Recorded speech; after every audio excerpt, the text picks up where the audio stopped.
Hello guys, welcome back to Sri as well. So ఈరోజు అయితే మేము ఒక యాత్రకే వెళ్ళి వచ్చేసినాం గాయస్. నిజంగా ఏంది గణేశుడిని చూపిస్తుంది యాత్ర అంటుంది అనుకుంటున్నారా?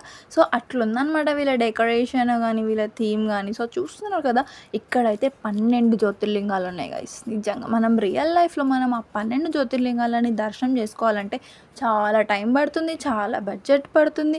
సో ఇక్కడ అయితే మనం ఒక 5-10 మినిట్స్ అలా లైన్లో వెయిట్ చేస్తే చాలన్నమాట. యాజ్ ఏ మహాదేవ్ భక్తురాలుగా నాకైతే ఒక డ్రీమ్, నాకే కాదు మహాదేవ్ భక్తురాలు ప్రతి ఒక్కరికి డ్రీమ్ ఉంటుంది ఖచ్చితంగా, అమర్నాథ్కి వెళ్ళాలి అని చెప్పి.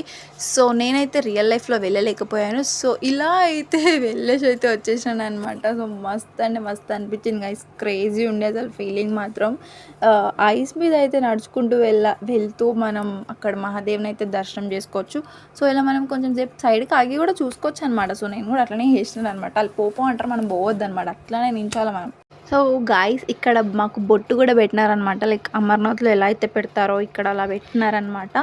సో అది చూపించడానికి నేను ట్రై చేస్తున్నాను మీకు. సో చూసేసారు కదా, ఫైనల్గా ఇట్లుందనమాట బొట్టు అయితే.